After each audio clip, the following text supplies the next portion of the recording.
وہ الیکشن کے نتائج پر وہ حلقہ بندیاں براہ راست اثر انداز ہوں گی۔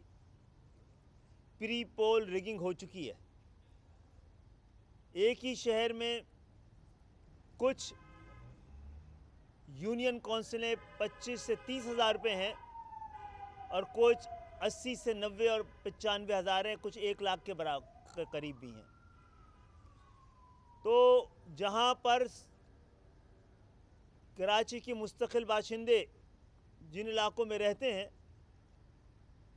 وہ دوسرے علاقوں کے مقابلے میں وہاں سے لوگ 90 ہزار پر 3 یوسیاں نکالیں گے، اور جہاں ہمارا ووٹ بینک ہے وہاں سے 1 یوسی نکلے گی۔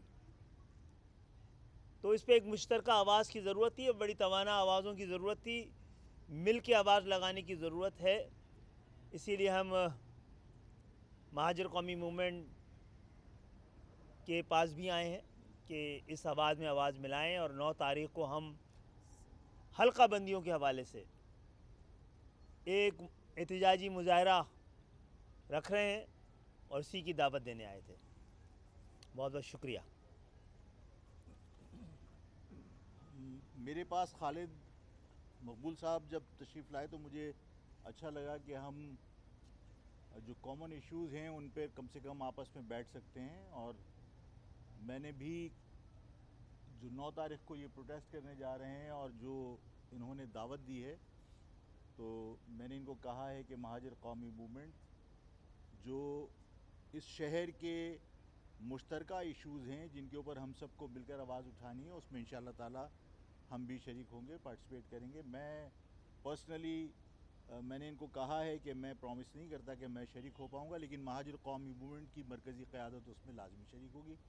اور خالد بھائی اور ان کے رفقا جو یہاں تشریف لائے، اور اس بنیادی جو مہاجر قوم کا مسئلہ ہے کہ ظاہر ہے انہیں کم گنا گیا، ان کے حلقہ بندیاں کر کے ان کو ان کے صحیح نمائندگی سے محروم کرنے کی کوشش کی گئی۔ ان ایشوز کے اوپر ظاہر ایک گفتگو ہوئی ہے، اور انشاءاللہ تعالی مہاجر عوام کے مسائل اور اس شہر کے مسائل پر آئندہ بھی ملاقاتوں کا سلسلہ ہونا چاہیے، رہنا چاہیے۔ یہ بات اس چھوٹی سی نشست میں گفتگو جو ہوئی اس میں ہوئی ہے، اور انشاءاللہ تعالی یہ سلسلہ جاری رہے گا۔ بہت بہت شکریہ۔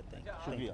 خالد بھائی یہ بتا دیے گا کہ آپ ہمیشہ سے یہ کہتے رہے ہیں، ایم کیو ایم کا پرانا موقف ہے کہ آفاق احمد نے مہاجروں کو شہید کروایا، قتل کرایا، جو بھی بولے یار یہ موقع نہیں ہے۔ جی بولیے۔ اب آپ کو ایسی کیا ضرورت پیش آ گئی کہ آپ پھر آفاق احمد کے پاس آئے واپس؟ دیکھیں، تاریخ کا اپنا ایک سفر ہے، اور آگے بڑھنے کے لیے بہت ساری چیزوں کو، اس میں شاید بہت سارے ایسے لوگ بھی ہوں جو براہ راست متاثر ہوئے ہوں، ہماری جانب سے بھی ان کی جانب سے بھی۔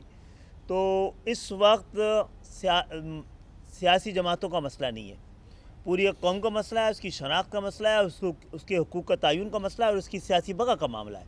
اسی لیے آئے اور آگے بڑھ کے بات کرنا چاہ رہے ہیں۔ یہ بھی بتائیے کہ جو پنجاب کے جو ڈاکو جن کے بارے میں عمران خان صاحب فرمایا کرتے تھے، آج وہ ان کے وزیر اعلیٰ ہیں، انہیں سلائی کے خلاف نیب اور ایف آئی اے میں مقدمات کے لیے جو ہے وہ عمران خان صاحب خود جو ہے وہ ہدایت دیا کرتے تھے، آج وہ ان کے اسپوکس پرسن ہیں۔ تو کیا ایسا لگتا ہے کہ جو آنے والے وقتوں میں جو اتنے شدید اختلافات کے باوجود بھی وہ آج وہ اسپوکس پرسن بنے ہوئے ہیں اور 10 سیٹوں والے وزیر اعلیٰ بنے ہوئے ہیں، تو آپ لوگ بھی اپنے پرانے اختلافات کو بلا کر کسی ایک پیج پہ کھڑے ہو کر میرے خیال ہے یہاں پہ کھڑے ہیں نا، آپ کے سامنے یہاں کھڑے ہوئے ہیں نا، تو اور اس کی دعوت بھی دی ہے، اور یہ معاملے آہستہ آہستہ بہتر ہوتے چلے جائیں گے، ہمیں بھی امید ہے۔